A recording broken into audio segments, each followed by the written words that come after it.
Alright, we're here at Ethel Avenue in Lakewood, Ohio. We got another railroad crossing here. And I'll tour it for you guys. Here's the northern signal. It's got a Safetran base. Safetran gate mechanism. There's the emergency information there. As you can see, the dot number is 472-216H. Safetran 12x20s, of course.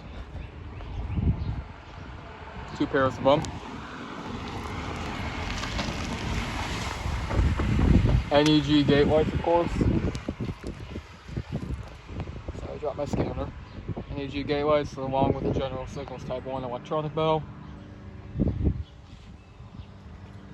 I don't got to worry about any trains because 206 just went by a few minutes ago. It's probably the world's shortest 206 as well. I only had like 10 cars on it. I caught them at Edwards Avenue, which is the next crossing west. Here's the southern signal. That'll be just solid. It's got the Safetran base. The Safetran gate mechanism. Safetran 12x20s, of course.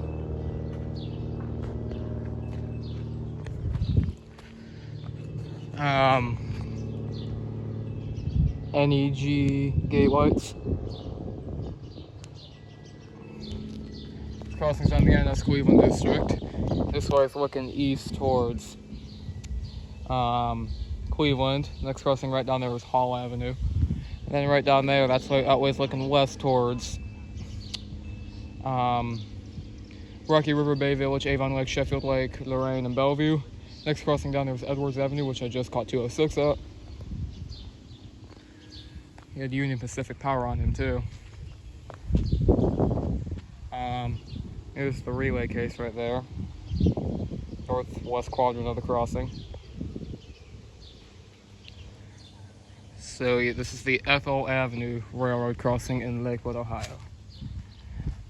I wasn't sure what the bell was on this crossing until I heard it activate. When I was at Edwards, I could hear this crossing activate. It's a GS Type 1. Out.